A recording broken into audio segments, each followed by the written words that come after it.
back to the Modern Maker podcast. Today is July 2nd, 2022, otherwise known as UFO Day. Oh, That's pretty cool. topical. Is I'll take that. Have aliens visited and I'm unaware? I don't know. From what I understand, the government's supposed to tell us all about this. Like, do you remember a year and a half ago, it was all just like, Congress is going to have to tell us about the UFOs. But we don't know anything. I haven't heard anything. I like that we haven't done this in like 6 months and that it immediately starts and it sounds like it's like conspiracy theory podcast or I don't know. something. I think you just insert a Uranus joke here and then move on. Okay, deal. All right, we're back. Gentlemen, Yes. Yeah. good to see you all. Chris, I haven't Fantastic. seen you since the pandemic. Not in person. Yeah, like last time I was in Joshua Tree maybe? I don't even remember. Workbench Con? So good to be back. We Yeah. didn't give up on the show. We all got busy with life stuff. And then we were thinking about it, like, if we're going to do the show, and we really appreciate all y'all telling us how much you miss it. Yes. Like, we got Thank you. a lot of DMs, like, on a pretty regular basis. Very nice harassment. Nobody was mad. No. And They just missed it. we got busy, and we never had a plan to take this hiatus. We just kept kind of skipping a week here or there, and then they kind of stacked on top. And then Chris kind of texted the three of us. We have a group chat. And you texted exactly what me and Mike had just talked about a few days. We really like doing it. It tends to fall low onto the priorities of our other sort of things. And so when we have more than usual amount of work, it tends to fall. Right. So what we decided was, let's do this with more effort, not less. Let's make it less of like that one extra thing that we all get on a Zoom call and record 1 hour a week. Maybe we'll do it a little bit less often, but let's go big when we do it and commit all the way. And we've got video now. Yeah, and that's something we had talked about before, like just integrating video into the version we were already doing, which like how exciting would that be to just look at our faces while we're still just on a Zoom call? Well, when we do show and tell, it might be a little more convenient instead of our horrible descriptions of being like, okay, so imagine Yeah. a table, but it's not a normal table. Let me go. You know what I mean? It's got 3 legs instead of 4. We're gonna be able to have pop-ups on screen. Yeah. We're gonna be able to, if you already posted the video, we can take clips from it and Yeah. show it to the people. I think it's gonna be really good for that show and tell kind of like aspect of the show. We work in a visual medium, and a podcast is great, but this opens up some new opportunities. Big time. Yes, and it also opens up to us having a reason not just to get on a phone call, which was, we all kind of said like, we like this idea that we have like a 1 hour scheduled catch up with your friends, but it's also easy to procrastinate on something that you like that doesn't feel like it's the most essential part of your business apparatus.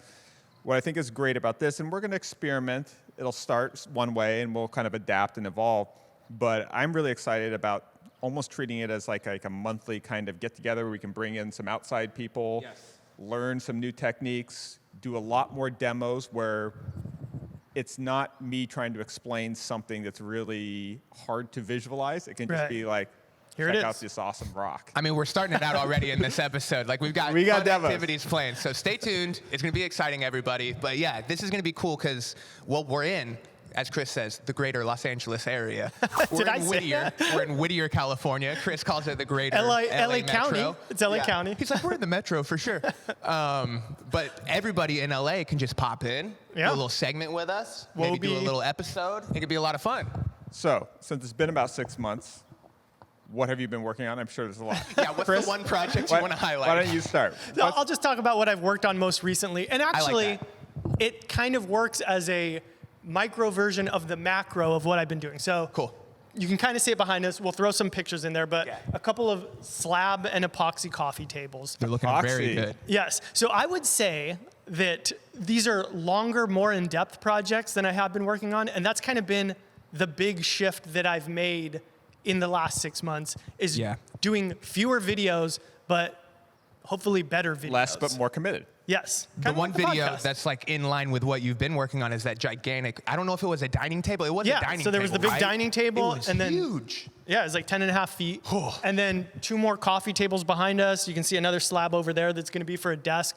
So kind of doing what Ben especially has talked about in the past, and I've not done a good job of, which is instead of just like dipping your toe in one time and then moving on, kind of do a few projects within a space and try to develop something. So sticking with that for like, it's been a few months, and like I probably have a few months ahead of me of making projects like these.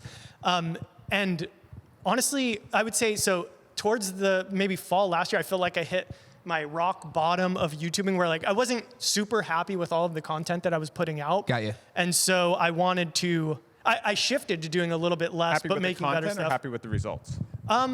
Both. Yeah. Like there was like Yeah. I still put effort into every video, but there were a few videos that I made where I was like I wouldn't be making this if I hadn't pre-committed to things.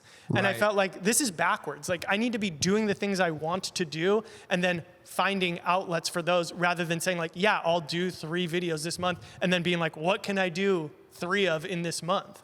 Like that just And felt in the backwards. meantime, sacrifice my one banger idea. Right. So instead, it's like do the banger idea. Yeah. And if the other things get built, cool. Yeah. But focus on the big thing first. So doing that and now so I did that for a little while and I felt like I did see results. I was kind of like going back and forth between project, woodworking tip video, project, woodworking tip video.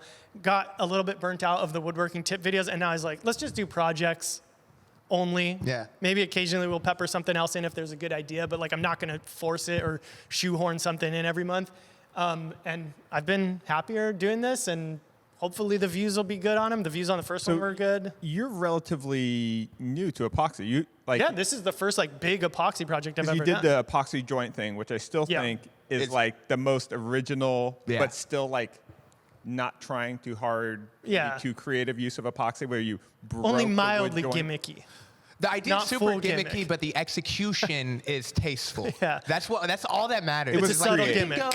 you can go full gimmick, but as long as it just kind of looks cool at the end, that's all Right, that right. matters. Like, I mean, we've talked enough trash on epoxy. Yours look fantastic back here. Thank you. I love the single color, like that black. Is Yeah, like no beautiful. It turquoise. matches. Yeah, exactly. It matches the tone of the wood. What is that? Is that more ash that you're using? So the tops are elm. They're Elm. elm slabs. Elm. And then the base of that one's red oak that's sprayed black. And then that one's maple with like a little bit of the elm worked into the base for detail. I like it though. Are It's these like a for lot commissions or? So they will be for sale. So I've made like a for sale spot on the webpage for people to buy it. But again, instead of like only doing a commission when it comes up, and then, usually whenever I've had that happen, the people have been great and like they're willing to kind of let me have some freedom with it. Yeah. This, since there is no client beforehand, do whatever we want, and then hopefully somebody likes it and wants to buy it. On spec. Yes, On there you go. spec, yeah, exactly. But that's the cool part about having good design is hopefully if you just do the coolest thing you can think of, it's maybe cooler than a client suggestion. Yeah, my ideas are better than theirs. Or it's going to be at least all you, so Not that's always. cool. It speeds up the work process. Yeah. Michael, Who? you've got a lot going on. I've got a lot going on. The Joshua Tree cabin renovation is almost complete. I'm so close. And I couldn't be more excited. So I that's saw been you my- washing your pants on your fence. Oh yeah, man. So I guess to kind of talk about kind of what I've been doing recently, it's all drywall. Man, I've scraped all the popcorn ceilings in my house and skim coated the ceiling so it's dead smooth, finished the same to the wall. And if there's anything that I'm going to do in the future in terms of hiring out, it's drywall work and plumbing. Plumbing because it's scary and I don't want to make a mistake behind framing, And drywall because it's soul crushing. Oh, exactly. It's not that I don't know what I'm doing. It's not that it's like too hard for me. It's just it takes so much time. And shout out to anybody out there that's good at doing drywall finishing. What about electric? What about electric? You won't outsource that? You'll do that on your own? I've done it. Yeah. I feel like that's Yeah. the scariest, no? Well, I think Plumbing more. Because mold I guess- is scarier than sparks. my take on As a it. You rule. tell me It's if I'm less wrong. The mold Immediate. monster That's way worse exactly than the spark it. Yeah. monster. Yes. If you messed up electrical, you're gonna know right away. Either Yeah. the light doesn't turn on or it goes like, you know what I Instant mean, and it feedback. breaks the breaker. So or Plumbing, you'll live the next 30 years going like, God, did I mess that up? Yeah, Must you'll be be like, here? yeah. Oh, that's why I have bronchitis. It's that black mold from the DIY I did 10 years ago. So I don't want that to Also, happen. With drywall, if you do the perfect drywall job, congratulations. Congratulations, no one will notice. Yeah, Right. Best case scenario, no one It's notices. like doing drywall is like being a referee. They Yeah. only notice Be when you get it invisible. wrong. Dude, that's the facts. Yeah, okay, yeah, you're right. So it's been a fun learning experience as I continue to renovate houses in the future. I know that's something that I'm happy to pay for good quality labor. And just learning that lesson is almost worth it in itself. I got some good content out of it, so check that out, everybody. And we are gonna be moving on to kitchen countertops, flooring, and then I want to do a big tour video. I did a tour video when I bought the house and kind of was like, this is what the next project is. And then I'm finally about to put a bow on it in terms of having a good bookmark where every room's done, it's clean, it's organized. I'll be able to do one more tour, give everybody an idea of like, what the heck has been going on for the past year and a half of content, you know? It's a big project. It seems like I don't know if this is a video you'd want to make, but there's a good like post-mortem opportunity for here's what I would DIY and here's what I wouldn't DIY. So kind of like... Yeah, the sort of learning from the experience rather than just sort of recapping the experience. Right. That's a really good idea. Yeah. Also, you shot a thing for Home Depot, which is sort of the original reason we sort of took a break. You were gone for just like a whole, was it like a 6 month. weeks? Yeah, so everyone can thank me for the original like hiatus. Yeah, I was in Atlanta shooting season 2 of How to Undo with me, Mike Montgomery. Gotta do your little jingle. Yeah, that's me. It's a cool show. I really like it a lot. The concept's awesome. The whole idea is Solid jingle. Home Depot is their YouTube channel is full of how to do how to paint a house, how to install trim, every DIY you can think of home improvement wise. Right. Home Depot has that video. And so what we do is basically say, well, here's everything that could have gone wrong in your DIY, and here's how to fix that. So we're like supplemental to the first instruction you get. So it's like, you went to paint your house, and now you've got paint on these things, and you need to clean them up. Well, here's how to do it, or whatever the thing is. So that was a really fun experience. Spent a little over a month in Atlanta.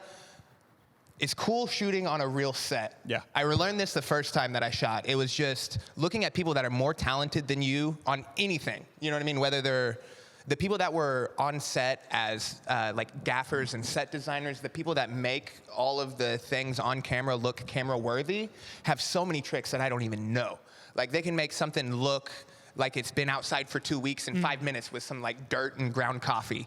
Expert de-stressors. Exactly. Or they can make something look ugly, and even though in person it doesn't look perfect, they can get it good enough for camera, like in 2 minutes, so that it doesn't cost 20 people 20 minutes. And so that's been something that I've learned. It's just like, trust people that are good at things, know that you're not the best at everything, and you will succeed. I don't know, you know what I mean? But it's just like, You'll pull through. yeah, you don't have to put the whole team on your back. It's like, do your best. That's Yeah. it. Just do your best. You But- focus on what you're good at. and focus on what you're good at, yeah, because there's only so much time in a day. So, but that's been me. I'm really close to done with the Joshua Tree property, and then I'll be on to the next big thing that I'll tell you all about soon. So for me, when we sort of took the hiatus, it was when Mike's sort of Home Depot Atlanta trip happened. I wasn't so disappointed because I was kind of feeling a little overwhelmed with the non-YouTube kind of business things. We were right in the middle of the hotel kind of project getting kicked off. Was going through final permitting stages for my new house, and was also kind of swallowed by some advisory roles for a couple of tech startups in this sort of AI space. So I kind of had to use that time while Mike was in Arizona. I was kind of Atlanta, kind of powering through all of these things. And now I'm kind of back to full content production mode, and I've kind of rearranged my schedule. So I think I've gotten like 9 videos out in the last 2 months. I was gonna say, yeah, you've had a bunch of stuff come out the past like month. I think it's sort of a continuation of the conversation we had before, Chris, where I still want to have like one kind of big project that I'm most interested in every month, but it's something that is multiple steps, and I can't just knock it out. There's epoxy that has to cure, or a silicone, or a CNC machine that has to run, or even just like digital files that have to be created before the physical making. Or big rocks you need to find. Big rocks I need to find. That need to be found. And so what I've been doing is doing a lot of the small projects that I used to not do for YouTube. And what I'm finding is that a lot of them don't really hit, but every once in a while, like 1 out of 6 does. That like cement pouring thing. Dude, that one was Exactly. awesome. Listen, I've talked to like 4 people about that video. 600,000 views, right? where And it's that just was like a got- one-day project. Dude, it's just got all the elements of like oddly satisfying, and it's kind of an idea I hadn't even seen before. So it was like a super fresh idea in the sense where I've done self-leveling concrete before, and I've been through that Broken nightmare. your back.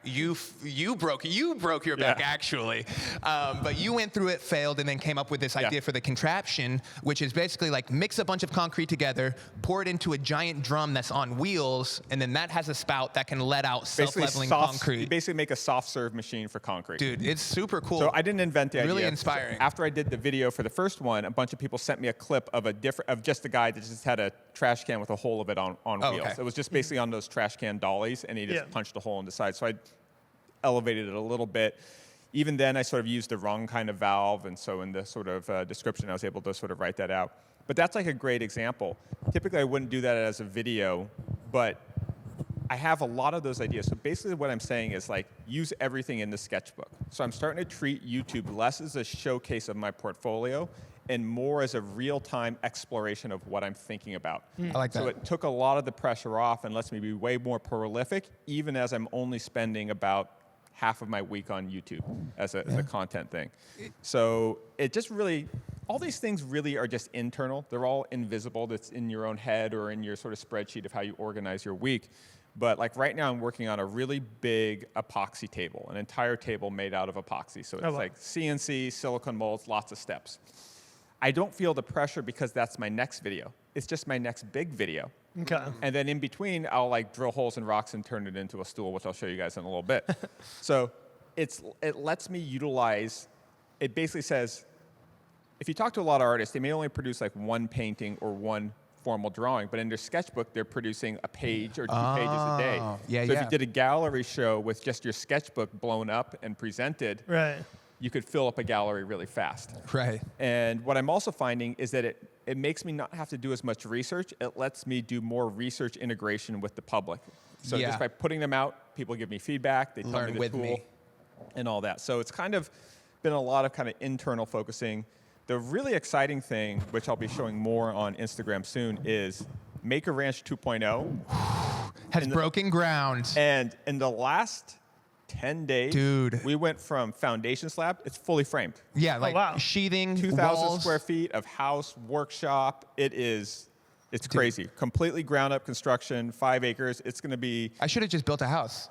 I had no idea. It's so much easier And the to amount build. of time I did my drywall work, they framed an entire I know. house. And I'm not exaggerating. It's like embarrassing but hilarious at the It same is. time. It's not too late to knock it down, right? Yeah, I should have just built a house. What was I And thinking? this time, it's like with the container house, I was doing a lot of the labor. And Yeah. I was on site every day building. And a lot of retrofitting to get the Right. framing into a container and to get plumbing around all these different things. Because I had all the design knowledge of how to do that, and I'm hiring a construction company that's never done shipping container houses before. Yeah. With this, it's still my design from scratch, and it's like going to be exactly my style, very similar to my Boston loft, but it's all standardized construction. So, and I hired a really good GC. Shout out to Chris Ligman, Booyah. and got the recommendation from Robolt, good YouTube channel. Check that out. Yeah, one more shout out. And they are so professional and so good that like concrete, trucks show up on time, formwork's all done, pour it, done. Then it come back 2 weeks later.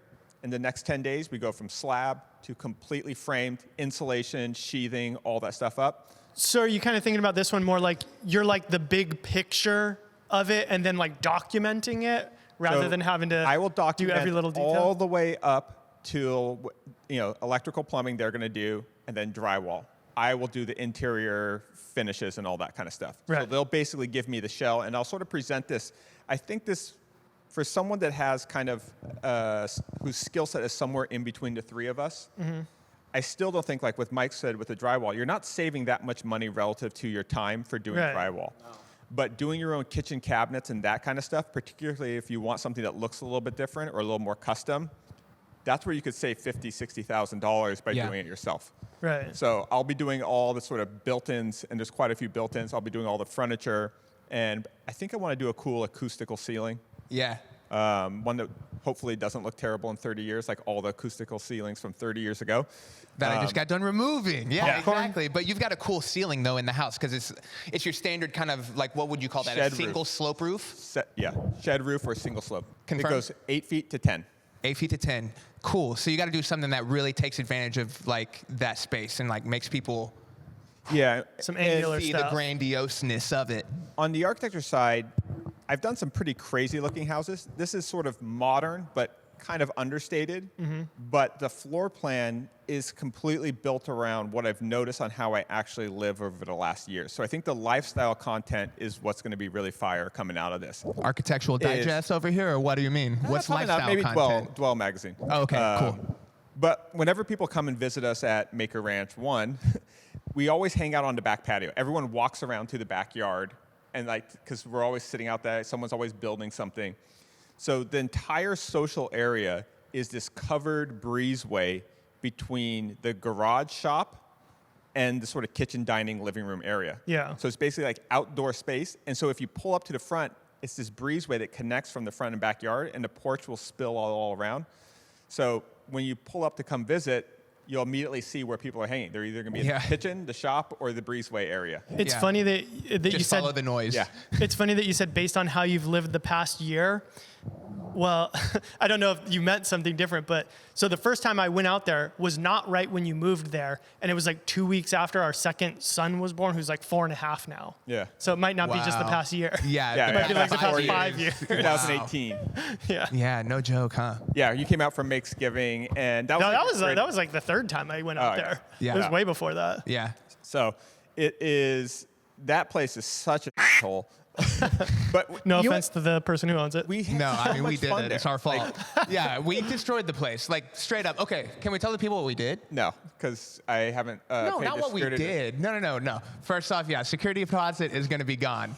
But what we did is so Ben says, hey, Mike, I'm moving to California, Joshua Tree. I'm going to build a shipping container house. You want to come out for a little while? And I say, yeah, that sounds great. I'll be out for like a month or two, see what's going on. I've been interested in seeing a container house get built. And so I come out, and what was going to be like a month ended up being like, bro, I'll just stay out for the whole time you're doing this. And then we ended up just being roommates, and it was really convenient, but we were just roommates in a normal house. Yeah. Like, this is a neighborhood house, like your house. Not as nice as your house, clearly.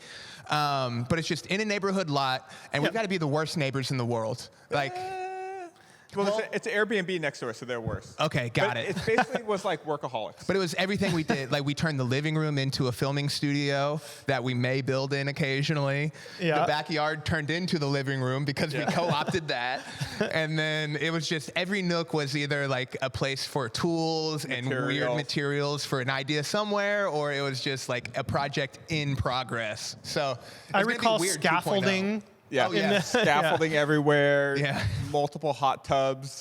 Yeah. Multiple. The dang hot tub that came with the place and we never never used. used. Yeah, We're we gonna just need set another. stuff on top of it. It would have been so much nicer to just have the space on the porch and then have the hot tub. It'll probably be about another. So right now, supply chain things are the issue. Yeah. I put into order for windows. They're like 20 weeks. Oh, wow. So we're still about Half a year. Yeah. 14 weeks out from Windows, so we actually have to take a delay on construction, which is great on the content side. It lets Yeah. us sort of get organized on the edit and all that. Oh, that's cool. But yeah, so I think we'll probably still be in the old place for like another 8 months or so, and I'm going to do a very slow transition because we've accumulated so many Amazon boxes, random things from sponsors that Yeah. I just got like a giant ice maker sent to me. Yeah, and we have like 4 versions of every tool by now. Yeah. Because it's like Ryobi will be like, well, we've got this new brushless line. And like, well, we just have the last brushless line, but we'll take it. We haven't So opened the at old some brush point list. we'll Yeah, be doing so- a big giveaway where anyone that wants all our old tools can Yeah. just bring a truck out to Joshua Tree, and I mean, you I'm happy to probably pick up contribute. like a Yeah. job site table saw, like every random tool, and a Yeah. lot of like just weird stuff. Oh, yeah. All the brushless motors. Yeah. All There's the been a good brushless catch up, butters. though, man. But- I mean, we probably caught up on 5% of what we've really been up to. Yeah, but they also follow along in the It's good Instagram stuff. Yeah. though. Yeah. This is They've fun. seen We're the killing older it. stuff. They only need the recent stuff. Yeah, we're the older killing stuff it. already We're so good. happened. All right, well, let's take a break, and then we'll get back to a demo. I got a little show and tell. Stay tuned. Sweet. I'm very excited to announce I figured out how to buy rocks. Wow, this is a big. I wouldn't know where to buy that kind of a rock. If this is going on your Xbox gamer score, Well- it's like the worst achievement. It's like 5-point achievement. We like working with wood because it's a natural material. It's not like a plastic, or it's not as predictable as steel, for example. Right. And so I was thinking about what other materials are like that, and rocks. And it turns out rocks are basically free.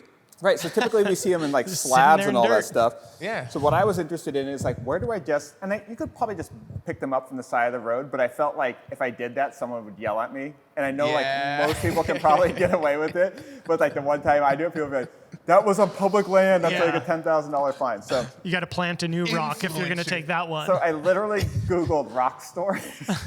Yeah, how do you even search that? So I Googled rock store, and the first thing that comes up are places that sell like crystals and stuff like that. Oh, for Super sure. expensive and small. You can't make anything big or But it turns substantial. out those are rock shops. Right. What if the main place to buy rocks was from a place called Woodler? When Rock- Rockler sells wood. So landscape supply and rock is what you want to look for, or masonry and rock supply kind of places. Those are sort of two main categories. This was more in the landscaping one. And these are called, these are just granite. They're called, like, I think Mexican river pebbles. Okay. They come in all different sizes. Large pebbles. 30 cents a pound. 30 So cents a pound. that's Okay. how How many sell pounds rock. is that? That's what we're going to have Let's to try find to out real guess. fast. Oh, okay. We're going to two-hand it. I think that's probably 20. That's 1820. Yeah, I agree with you. It's on the shallow side of 20. Yeah, it's heavier than it looked, but Yeah. So I'm really interested in them because, one, it's we're out in the desert. Wood doesn't last that long out there unless it's thermally treated ash, which we'll get to in a second. Show and tell This part 2 place- coming soon. This place had a ton of different colors. So this is green quartz, also 30 cents a pound. Just curling it over there. See, that's pretty cool. So then I was thinking, like, well, what can I do with them? And the next episode, I'll show you how I figured out how to cut them. But I started with just using the new sort of hammer drills, which are, you can actually drill holes in them really easy. So I knocked out this little stool as kind of like a test project. And It's tight. it took me about an hour, just epoxied it. They actually have really good rock glue. You should do your whole new house in like a Flintstones theme. I just, all okay, rock. so that's what I was thinking. This is where he's So- going with it. You were right on board. Sorry. I was thinking of this. There's like two things. One, I thought if we did a staircase where rather than have like the steel legs go apart, if I kind of bent the metal together and then put it into a concrete and then spread dirt over it, so it just looks like a stem, like a mushroom. Yeah, but it's a staircase, you And then, said? well, I just do one there, and then I do one a little like bit higher, lily and pads one a going little up, bit like- higher, and one a little Yeah. bit higher. Like and rock then I just do like a fountain. patio about this high, and I might go around one of the Joshua trees. Like a floating So it's just walkway? all floating pebbles on like thin metal. But you would have a metal base kind of like this. Yeah, It but- just wouldn't mushroom out as much. Well, It I would be dig more- out the ground a little bit and pour concrete. Yeah. And then I'd spread dirt over the concrete so you don't see the concrete. We gotta coin like, like the this. the name for this style. How about like moon modern? Right. Yes. Yeah, it's pretty lunar. Yeah. It's like taking away the Lunar gravity modern. for sure. Yeah, it's Yeah. anti-gravity, So lunar modern. the big takeaways, That's freaking cool, dude. rocks good are name. super cheap at the scale of furniture. So You get a lot of material for. a lot of material. I think they'd be actually really good for like lamp bases where you just drill a hole, run a wire through, and then do like brass pipe or something out Yeah. and have Yeah. that kind of anchor. I think a big boulder where you cut a castle joint into it and do a bed would be like, Yeah, how would you have you done like cutting like a dado into rock? Have you done that yet, or how would you? that is next week's show and tell. Nice. But with a big diamond blade on a like concrete saw, it's really easy to do. Nice. The big part is just having a messy space that can get like, because you're using water to keep the dust down and all that. So it's like these are outdoor type projects. I like this build though. How long did it take? 1 hour. 1 hour 'Cause start to you bent finish. the steel. Is this like 3/8 inch or something like that? 3/8. You used the hammer drill that you mentioned, and the Epoxied epoxy in. is literally made for rocks. Rocks and concrete. Okay. Let me do the ultimate This test. is Let a me 2 sit on this it is to a see how 2 liter. comfy This it is a is. 2-liter jug though. That's a 2-liter soda bottle, yeah. That's a good use of concrete. I like, man. It's got a little flex, but it's not like flex in a way that's scary. It's just like leveling itself. Sit on there, Chris. Let's see what you got. Let me give it the ultimate test. I always find let me Show and preface this. tell. Whenever I sit on a chair, I always realize like I forgot how I sit in a chair. Like Yeah. kind of- Yeah. Like, The like if conscious- you go to test mattresses, you're like, is this how I lay? Is this how I lay down? Yeah. Okay, so first we've got to sit. What do you think? Well, I got my own mic, so I don't need that one, but it feels very comfortable. No, it's fine, honestly. Like, you wouldn't want to sit here for 5 hours or We'll anything, but as a record a casual podcast. place Can to you sit. can you do a levitating walkway on it? Let's see. Can you stand on it good? Well, for that, I would bring them in towards the center. Oh yeah, because then they would hit into each other and stuff. Anyways. I also thought you could do a rock climbing gym where if you just had, there's no actual solid wall. wall, There's just just pebbles. floating rocks in the air, which would be, That's high because you could stakes. film from the inside out. That's high stakes and scary. That Yeah. would be. We might not Even do if that. it's not practical, Maybe it would we be won't do really that. cool for one of those like free solo guys. Someone that's really good at climbing could get cool content out of it. The other material I brought to show is thermally treated ash. Chris, I'm we talked liking about this segment. I don't know about you guys as viewers, but this is cool. Show and tell. Tell us if you like it. Leave a comment. Hit that thumbs up. This is thermally treated ash.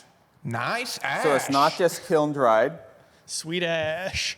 And it actually transforms from performing like a normal wood to being hydrophobic. so it actually repels water. Like Let's water put some beads water up on it. Yeah, let's pour some water. Wait, Go what's grab the some. difference between thermally modified and kiln dried? So there's 3 phases. I mean, this seems the way first more phase dense. is like It's normal kiln lightweight, drying. though. Like, feel how heavy this is. This weighs nothing. Is that the same way? Oh, No, this that one's- one's heavy. Yeah. That one's pretty, like, that's why I was like, this thing feels That dense. one's got more of a knot in it. I so like it. Yeah. there's 3 phases. The first one is the normal phase. They're just pulling most of the moisture out of the wood and getting it dimensionally stable. Then they ramp up the heat really high, and that changes the color. So this is normal ash, Oh, Okay. that's very light colored. and that's the thermally treated. It takes all the sugar and cellulose that's in the wood, and it caramelizes it. So that's what makes it immune to insects and stuff. So it basically turns it from an organic product into an inorganic product. And so this is ash, and so is that. Both Right. of these. Yeah, it's just different. That's really neat because these two are like there's quite a bit of difference between them, not in a bad way. Like this one's a little bit darker. Yeah. This one's got a little more swirly grain, but this one has way more contrast between the light and the dark in it. So- I like both of them more than this. I want to say though, like both of them are This now one's in that been out in the rich sun medium for tone. 6 months. So Oh, I wow. want to So show how it'll it'll- naturally that sort of makes bleach. sense. So So it it's comes from bleaching. the factory like that. Got it. Smell it too. It also has a little bit of. I peed on both. It smells like you. Psych. Ammonia. Yeah. Well, honestly, you said Smells a this little one's burnt. been outside. It smells Yeah. like a, Sunny day. Let me see. well, I was going to say it smells like a cloudy day. No, it smells like a fire in the distance. Like Yes. A little. Well, old yeah. campfire. Yeah, like a campfire. Seasoned campfire. Yeah. So imagine like a marshmallow, right? If you put that out, ants will eat it. It'll sort Yeah. of, the sugar will attract all sorts of bugs. If you put a marshmallow in like a food dehydrator or cooked it until it was just like charcoal, you remove all the organic stuff and replace it with the sort of carbonized product. That's basically what they're doing with the wood. So they're removing the things that bugs would eat out of a normal wood while keeping it dimensionally stable. So this is the ultimate outdoor finish. Yes. Like Doesn't need anything. It's expensive. That's the thing. So people use it for high-end decks and siding for houses where they really want like a nice kind of architectural feature wall. Yeah. It makes a lot of sense if you want something the color of walnut, yeah. but like an outdoor hardwood. Yeah. Check that out. Because our outdoor woods are, I use cedar, which is great if you're using like a soft wood, but Right. it gets nicked up. So you're doing like picnic table style stuff that'll look good if they're Yeah. beat up over time. Ipe and all the tropical hardwoods are great, but you have to deal with all that oil, and they're a little bit, they don't really work in machine like normal hardwoods. Yeah. If you're used to working with like a walnut or an ash or a maple, this is a material that will be familiar to your typical sort of processes, but you can make stuff that lasts outside. You just built a lounge chair with this. I dug it. It was Yeah. very classic, homemade, modern, like just a really super clean, modern lounge. I imagine you have bigger plans though. Like, why do you have all this? I was just interested in the wood. They're not a sponsor. They just Oh, sent me okay. some samples. I'll So hook you're you just guys up. really just testing. Well, it's like outdoor furniture. It's like I was saying, it's so limited. Yeah. Like, and the tropical hardwood, like people tell me it's sustainably harvested, but I still feel like it's coming from the rainforest. Right. This is all coming from trees that were reclaimed that were killed by beetles. You said expensive. What is like? Where is it compared to like teak or something like that? Cheaper than that? It would be, I think it's like, I'd have to look, but Arbor Wood is Arbor Wood Co. is the website, and they Okay. have the pricing on it. Okay. So I would say that it's probably about We'll flash it 50% up on the more than screen. Ipe. Okay. Yeah. Oh wow. So yeah, that's expensive. Yeah. Oh wait, no. Sorry. It would be like cedar and a Yeah. half. It would be the price of cedar and a half, maybe Yeah, something yeah. like that. More than cedar for sure. Cedar. Like 1.5 cedar. I like Yeah. if cedar becomes like the new like basis for our currency. Yeah. It's a cedar and a half. It's a cedar and a half. How much you cost? How much you give me a But- good deal? Dude, this guy charges For like 3 a cedar. slatted outdoor table, Yeah, super cool, man. I like And- this a ton. the other thing, they have 1.5 and 2 inch thick stock. So you can do girthy. real outdoor furniture builds. So, Chris, I think it's like you haven't done a lot of outdoor furniture. I have that. And I think that's why I really wanted to show it to you, because I think like it fits your sort of color profile that you use a lot, and you could still build it like hardwood furniture. I've Yeah. got that picnic table design that I've been sitting on for like 2 years. Is it a modern picnic table? Oh, it's modern. It's Dude, we one call it A lunar modern build Listen. classic. It doesn't even have to be good looking. No. It'll get used. Over time, So it'll get the going. moral of the story is new That materials, table looks okay. Flintstone level, and then real high-tech ways to treat the basic woods, but both will last outside. Dude, I like this. Show and tell. Okay, so if this is like America's Got Talent, I'm not giving you the X. You did a good job on today's show and tell. You proceed to the move on next to round. You're Vegas. going to Hollywood, You're going to baby. Vegas. You're going to Whittier. Yeah, man. I like this wood grain I'm sitting in. This is cool. That's a wood grain. Yeah, you built this one or did? That's one of Sean's really That's old what I was ones. about to say. I think Sean made this. I remember it. Classic It is Sean a classic. Boyd. Sean Boyd made this. Wiggle around on Boyd it. made this. I always think you're saying Sean Boy. Yeah, Shawnee Boy. Do you ever call him that? No. I just call him Sean. Yeah, like- I was checking to see if he responded. He's banging on the window, angry. Trying to edit Shawnee in Boy here. in the distance. He goes, All right, Someone's talking about me.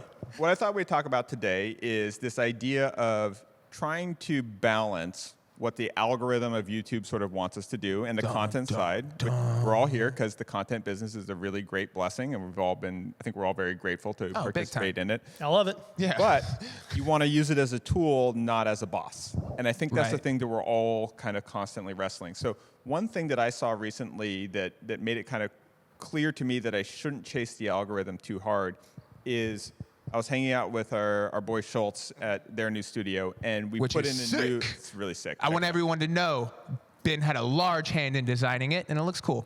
And we built their first one, and they outgrew it. And we're not mad about them outgrowing it. No, no. Don't It's a good thing. think that we're mad about it. We love those guys. We set them up for success so well that they had to outgrow it. I'm joking. But- Take out that part. I don't like the setup for success part. That Yeah. sounds like I'm taking some kind of credit, and I'm Leave not. it all in. No, hang on. We're not keeping that. Okay, go. Okay. So we installed a big TV and we put it onto YouTube. So no one had logged in. So it's really interesting to see what happens if you go to YouTube's sort of homepage with no login credentials, no Gmail signed in. Can we take a couple guesses? Yeah. Okay. Wait, you're definitely talking some about what cute- shows up as like recommended to Yeah. just like a complete noob? Right. Brand new TV. Okay. No one's logged And no, into YouTube. and no email logged Okay. in. I'm going to assume there's a few categories. We've got to have cute animals right at the top somewhere. Boom. Okay, your turn. Bing. What's going on in, or News. just like, Top some news No, thing? no news. No Really? news. There's usually that Because like they don't whole know the news age. band. They don't know Yeah, the you age. got 10-year-olds. Okay. Ten-year-old. Animals. Animals, that's for... Dude, I bet the people that dig crazy mansions in Bing. Thailand are in there for sure. Yep. Those guys... React videos? React, maybe? Nope. No, there was no sort of there was a Mr. Beast video on the second page of Okay. the recommendation. Makes That sense. Willy Wonka one or whatever? But what was there was a Tom and Jerry's cartoon. Oh. Just posted. It was on not Tom and Jerry or a Cartoon Network account. It was just some guy, Steve, that posted it. I think Somebody's it was done pilfering. by the production company that owns the rights to them. Oh, weird. So that's kind of So it wasn't like a downstream. big account. Yeah. 80 million views for Oh, the wow. Tom and Jerry. 150 million views for this really well-made hamster video. No Cool. talking, just cool video game sound effects and this really adorable hamster going through this colorful cardboard maze.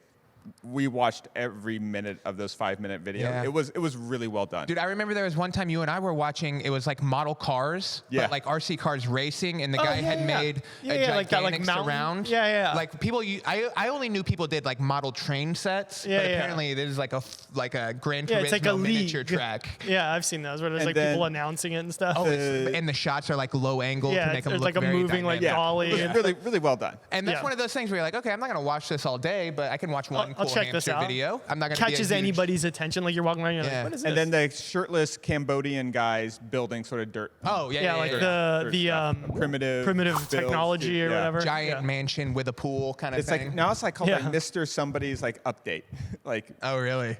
But and that had like 200 million views. So my takeaway from this is that like people will often point to like an individual creator and being like, they're a genius, they're creating this stuff. We're all kind of to some degree subservient to the algorithm. So no one would say that like Tom and Jerry cartoons that were made like 30 years ago, are those Yeah. genius content?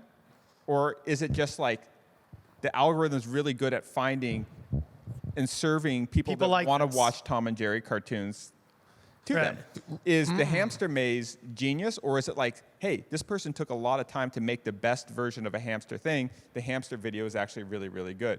Yeah. So my point is like, we've all had things that will hit really big. We could probably game the system to try to increase that batting average for home runs. but you kind of want to blend that in with also quality of life, because again, the whole reason why I like working for myself is because it's under the premise that I'm going to be a nicer boss to me than somebody else would be to you, or whatever. But yeah, exactly. what often happens, and I think this is why like you hear about so much burnout in our community. I think the three of us are like relatively like kind of mostly Just a really strict boss to ourselves. Well, you're like, you're the guy from Office Space. Like, I think you have to be a I'm nice gonna need you to boss. come in for a couple hours on Saturday. Lundberg. Yeah, TPS reports, all that stuff. And like, I think I had to take a step back and be like, I don't want this one thing to be the primary driver. I still want it to be a really important indicator, but not the thing. And that's what you want from like a boss anyways, is you want them to sort of guide you and let you know what the standards of productivity are, so you feel like you're doing a good job. But you don't want them like grinding you into the ground and extracting all life and creative joy out of you just so you add a few more efficiency points onto it. To get that last little 5% out of you. Right. Huh. And so it's like, there's plenty of, like, I like eating really nice food, and I like eating a Pop-Tart every once in a while. Boom. I like my language. eating sushi, and I like tater tots. Yeah. They're all amazing, right? Yeah. Mike's like, sushi, not so much. Shishy. I don't know. Tater tots, I'm on board. So what I'm trying to think of content is California like, roll. how do I actually maintain that sort of healthy balance between like dumb little things like a rock stool?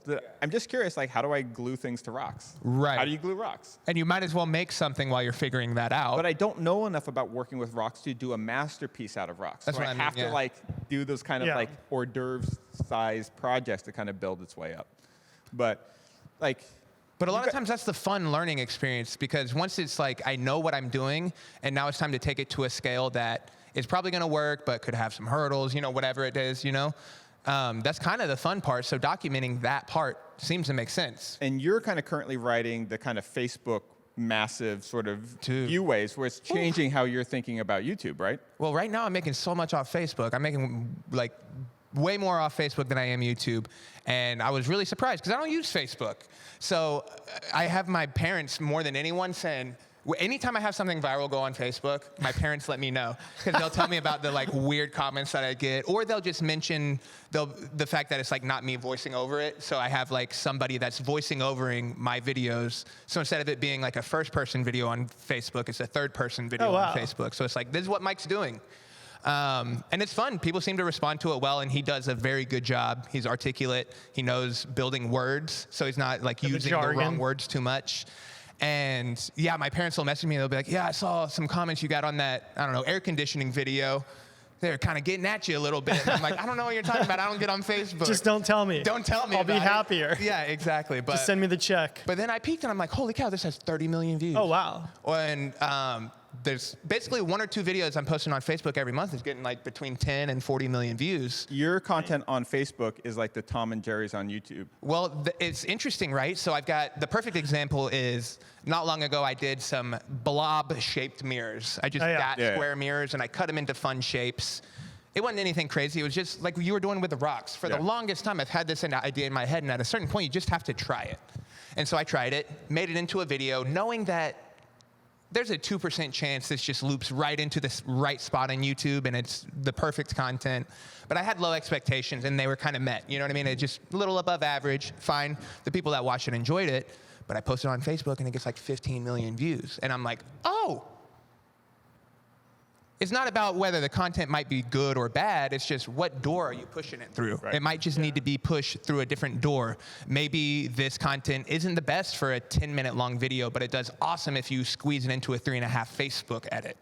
I think so, I mean, every time I've ever tried to have a conversation about YouTube or algorithms where I come out the other side having learned something, it always seems like it ends with, but who the knows? And like, nobody knows. And it changes. And it changes. I think the thing to remember, though, is like at the end of the day, whether it's Facebook or Instagram or YouTube or whatever, there's just people watching it on the other side. So like, you just want to make something that people like, or make something that you like, because like, as unique as everybody thinks they are, or as unique as I think I am, there's plenty of people out there just like me. And so if I make something I like, there's other people out there who will like it as well.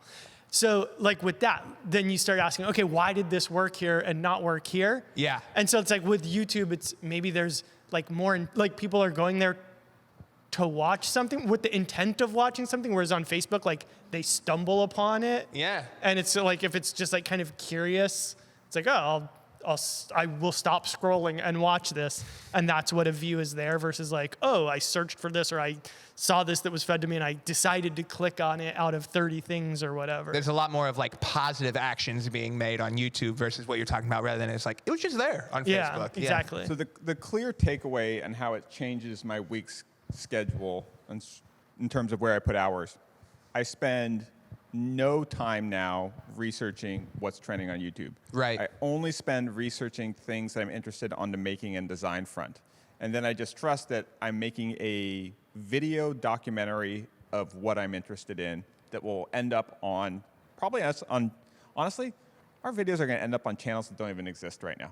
No, I didn't know about TikTok when we started this, and my Yeah. stuff's on TikTok with either other people recutting it or We're all going to be big on posting it. Rum Tum Rum Tum. in 5 years from now. That's when it's going to be the big. Yeah, I was Could be gonna on say Hulu. that's when Rumble gets bought by Tums. What? Antacid. Rum Tum. What was the Quibi? That was Quibi. like the short That thing. was the one. It was like everybody who was almost famous got a Quibi show and no one saw it. I'm Like, it holding was out like for CNN Plus. CNN Plus. Dude, well, too late. It lasted for 2 weeks, bro. It went the We way of only spent Quibi. $300 million on it, so you know. I think that that's a really good example, not of anything about news or anything like that, but if you just put out good content, it's all free now. There's Yeah. so much good free content that how are you going to get people to pay for news? And also- how are you going to get people to pay for woodworking content for entertainment? Right, I know right, you do right. plans. That's not what I'm Yeah, talking that's about. different. But how are you going to get people to pay to watch NBA games? It's just on YouTube. Yeah. You know what I mean? All these, like anybody that's trying to put things behind a paywall, Netflix is struggling hard. They're having a hard time like making content that people feel is worth paying for. It's not that they can't put money into stuff and get it made, but at the end of the day, it's like, it seems like they're all falling off a little bit and YouTube is coming in hot. BuzzFeed is a really good example, right? Okay. So BuzzFeed and Vice were two media companies that were really hot like 10 years ago. Yeah. They were on to come up. People are going, these are the future of entertainment, and all Blogs. these things. And building a media company is really hard because it's like building a fashion brand. What's cool doesn't stay cool. What's cool in media doesn't stay cool. What's cool in Right. music doesn't stay cool. So the fundamental premise of media, unless you're like the Wall Street Journal or the New York Times where you're just an institution and you're supposed to just be this place in the world, not actually trying to be the coolest or most sensational thing. Right. But like BuzzFeed now is trading at like, you know, it's like 90% down from when it sort of went public. Like its market cap is like 200 million. So what its total value of the company is basically now that it's public is 200 million, even though it has revenue of 300 million. So it's Oh, wow. it's seen as such a garbage business Yeah. of spending a lot to try to just maintain relevance in an ever-changing landscape. So when I see these things that were like the epitome or like the hallmark of what you want it to be as a cool new startup, fast-growing media business, the nature of media business itself is very fickle. Yeah. So it's like kind of like, so it's like Bourdain worked with like the Travel Channel and Discovery and then CNN. And But the elevated value of Bourdain wasn't the show he created, it was him. Yeah, like he elevated the platform he was on And rather so than he the always has a platform home elevating just him. because he's always himself. Yeah. And when I look at it, And that's why Bourdain did the YouTube show for like a season, and it did amazing. Like it was just sponsored by like Belvedere whiskey or Yeah. something like that. So that's my takeaway is like focus on your individuality and creative. Have a really open mind and be experimental with platforms just as you are within your own medium. Yeah. But don't make the platform too much of a job. Like strike while the iron's hot. If you got on a run, cash in. Like Facebook for the last couple of years, like with me and Mike, Yeah. has been just a couple 100 million views a year, It's weird. which is way more than YouTube. And your Yeah. tips videos popped off. I know you just talked about like I'm gonna do that less, And but then I it was stopped like, doing them, yeah. But it was like you were striking while the iron was hot. Like you did a couple. I mean, we they put did out the great. first one and like it went. It was like by far my number one You're like, I video. should You know, do you this like your more. past I 10. mean, I have tips worth giving, Yeah. and people want to hear Okay, them. but there's a danger to that too, right? Like, and the other thing that made me think is like Netflix is kind of on the decline, I feel. Yeah, Yeah. they got to figure out their programming. And Yeah. so they were doing too much sabermetrics, too analytically driven. So basically they've been looking at like what's the cheapest content to make that the most people like. You said saber. sabermetrics. You know, in like baseball when they just analyze the stats and I they didn't don't know look that at acronym Moneyball or before. something? Yeah. Is that Sure, I didn't know sabermetrics? about that. So it was Learn a new word. I know the movie Moneyball, though. So if all they're looking at like cost of production versus like viewing time, it tells them to produce a lot more of reality shows and stuff that doesn't actually add value to the brand. But And that is like just a bunch of dumb viewing time rather than the stuff that you want to watch. It's the filler. It's more the thing where it's like, I'm about to go to sleep. Let me find something to click that I don't even need to pay attention to.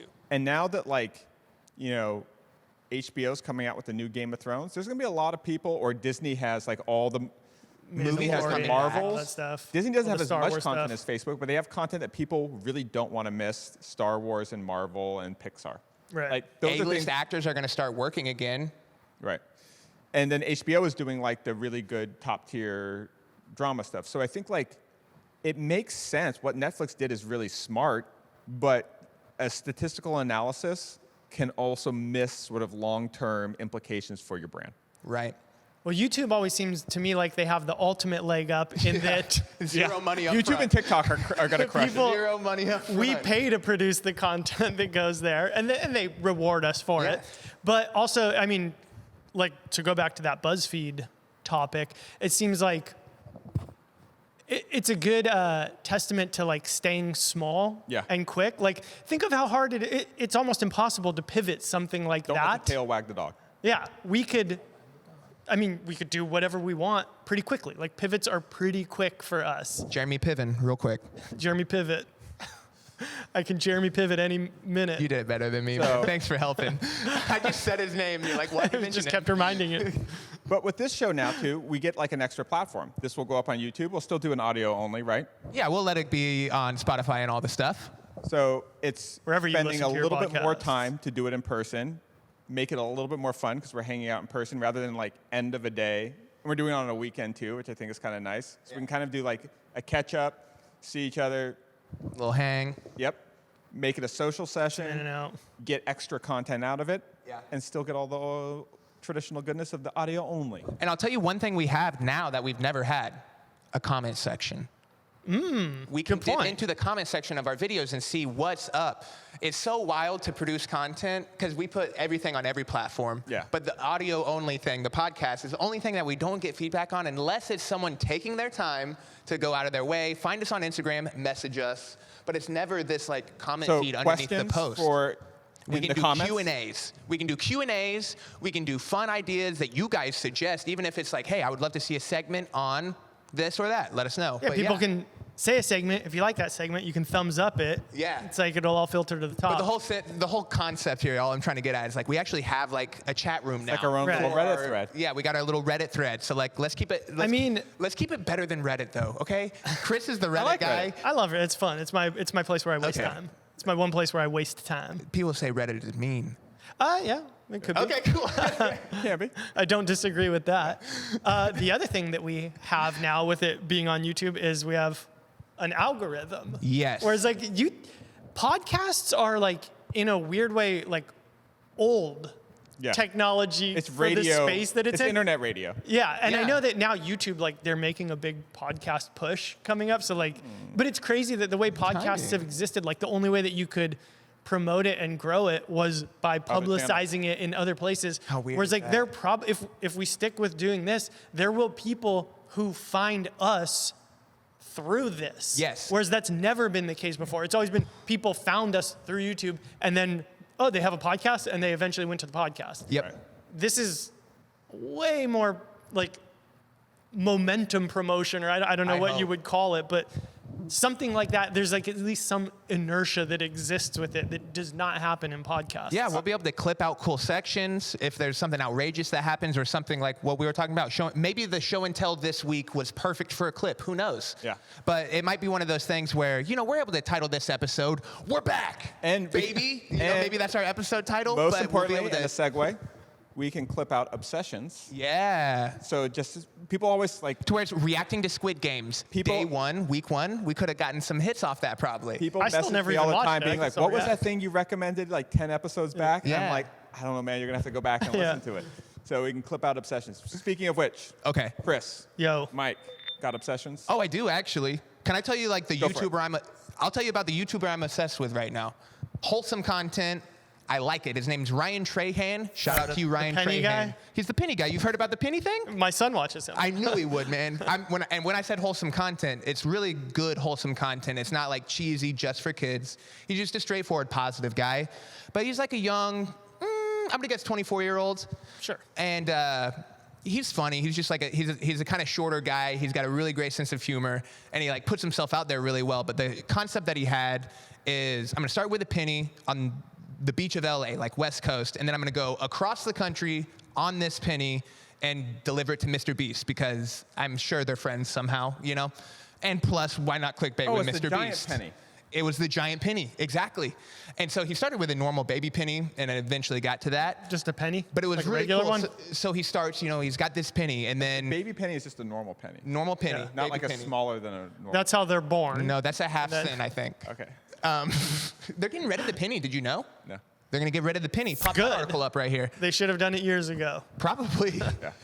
So what he did is, just out of pure charisma, is say, all right, I've got this penny. Let me try and trade it for like a pin or something. And I think that was the first thing. Yeah, it was like a ballpoint pin Yeah. from just a nice stranger that's like, sure, take it. And then he trades that pin for $1. Great move. And then I think the next couple moves was like he trades that $1 for a water bottle to sell for $2. Now he's got $4 after he sells the next 2 bottles. Yeah. And then suddenly he's got like $10. And by that time, you're a rich man. Yeah, you You're can start 1,000 times % more rich. Telling jokes or whatever. Exactly. And so his whole thing is he's got to go across the country buying plane ticket or bus ticket. People can't give him things for free. Like, there's no cheat around it, really. And it was just a really cool thing because he posted content every 30 days. It had classic Casey Neistat kind of vibes where it's like, we've got this mission. Like when Casey was launching Beam, whenever he started his vlog, that was the thing everyone was watching, you know, because it's like, he's doing this cool tech startup and he has such an interesting life in New York at the same time. Let's watch that. Right. And this guy, Ryan Trahan, has a lot of the charismatic kind of on-camera stuff that Casey Neistat does, but he's just on a road trip across the country. So he gets to interview cool people.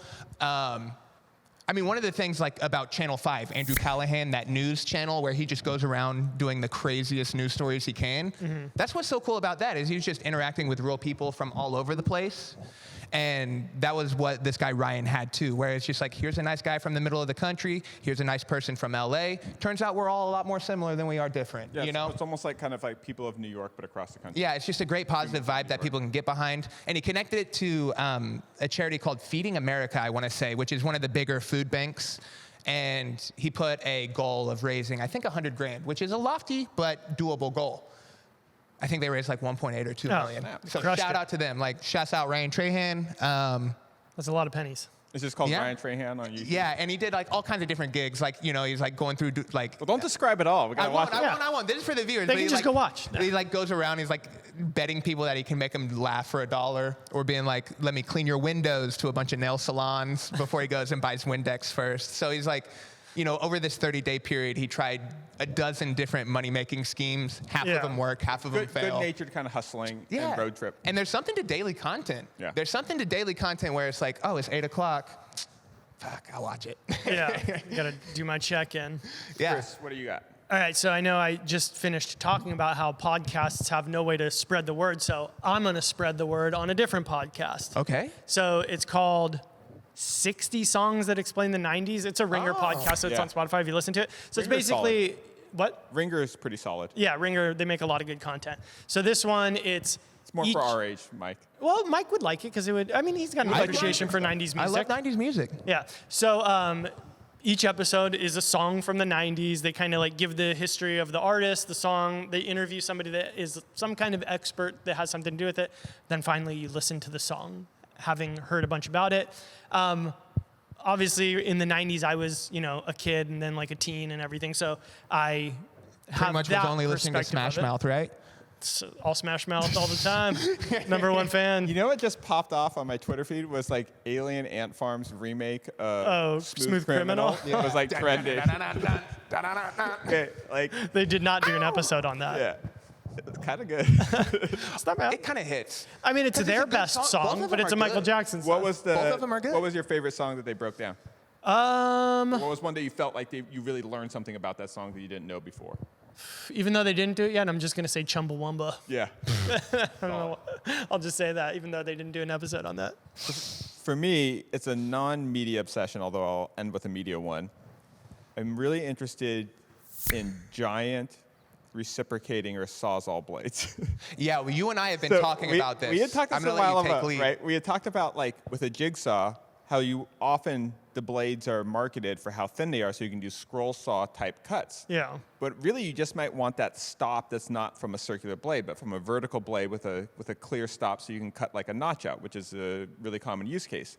So before we had talked about how cool it would be if you could take like a Japanese pull saw blade and put that on your jigsaw, where it's like really wide, so it's self-guiding itself with a really thin curve. Yeah. To cut a real thin curve, but relatively straight. Yeah. So I've been experimenting. And there's no with, way that can go wrong. Like, I was just curious of like, how big do reciprocating saw blades get? I've seen them at Home Depot, and I want to say like what? Like a 10-inch or a 9-inch long blade? 10 to 12 inches, a 12-inch A 12-inch pruning blade one is legit. on Amazon. If I found a 20-inch reciprocating saw blade. No way. It is built out like a truss. Like, it has holes in it and stuff. It's about this wide. Like, it's about the size of a Japanese pull saw blade. Dude, I'm excited. I didn't know this yet. I mean, this is new to me. wouldn't you maybe want like kind of a short, wide one, a chode blade? So then it doesn't deflect on you, right? It stays. Yeah, you don't need all that erect, length. Want and it that will short, stay wide erect blade. without deflecting. So, well, Of all the people that did it, I didn't think it was going to be Chris. Yeah, so- I didn't think it was going to be Chris. We're all thinking it. I have an idea, which I'm still working through, of how I can put tension to hold or make a guide that holds the other side of the blade flat. Okay, because I remember talking to you about this right away when you were telling me this idea.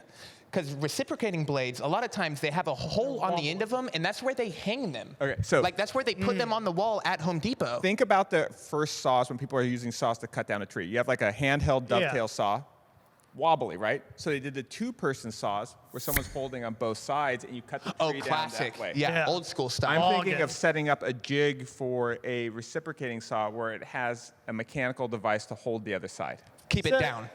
Yeah, It could be on a little it's kind bearing. of portable bandsaw instead of like being a Boom. loop. It's That's what I'm You're thinking. making a bandsaw. Yeah. Heck So, yeah. that's my current obsession, is doing that. And on the media side, I think there's this really good show on HBO called We Own This City. yeah, I've heard of it. I've heard of It it. is- What is it about? They say it's the spiritual successor to The Wire. Yeah, but Oh, there's cool. nothing spiritual about it. I think what it does better than just about any show that I've seen is Really breaks that one explain down. how there's someone that you can actually like that is doing something bad, and you still like them even while they're doing something terrible. And you still likable want them to bad succeed guy? in their bad act. Right. I mean, it's just classic, like the Joker making the bad guy the protagonist. Yes. Yeah. So this show is doing this, but with a real-life story about the Baltimore Police Department after the kind of the Freddie Gray murder. So what was interesting is that half the cops just stopped policing crime. They're like, oh, you're criticizing us. We're just going to kind of like, Right. oh, we won't do anything you can criticize, but we're also not going to do anything.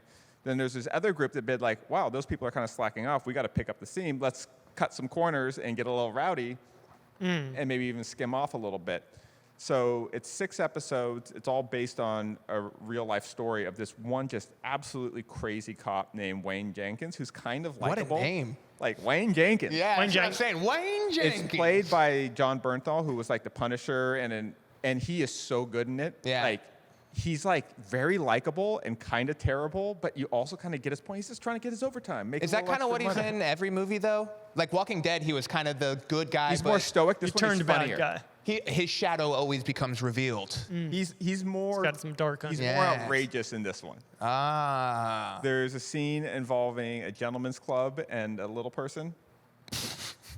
It's all based out of reality, and it's got crime, it's got reality, and it's that portrayal of you find yourself sort of conflicted. I guess kind of like watching The Sopranos, where you're like, oh, I'm rooting for this Yeah. terrible person. Yeah. So it's worth it. And again, I really like those shows that are like 6 episodes and then done. Was it We Run or Miniseries. We Own the City? We Own the City. We Own the City. Yeah. Okay, dude, I will watch that. We'll check back on that. Mike, send it out. Oh, okay, yeah, no problem. Thank you, everybody, for watching. This has been episode 1 of the return of the Modern Maker podcast. I hope you enjoyed it. We're here in Chris's shop, as you already know. What do you think, man? Did this go well? I enjoyed myself. Okay, Ben? Loved it. Okay, great. If you also loved it, click like. Maybe subscribe to the channel. We might be making a new channel. This might be the old Modern Maker podcast. We'll find out.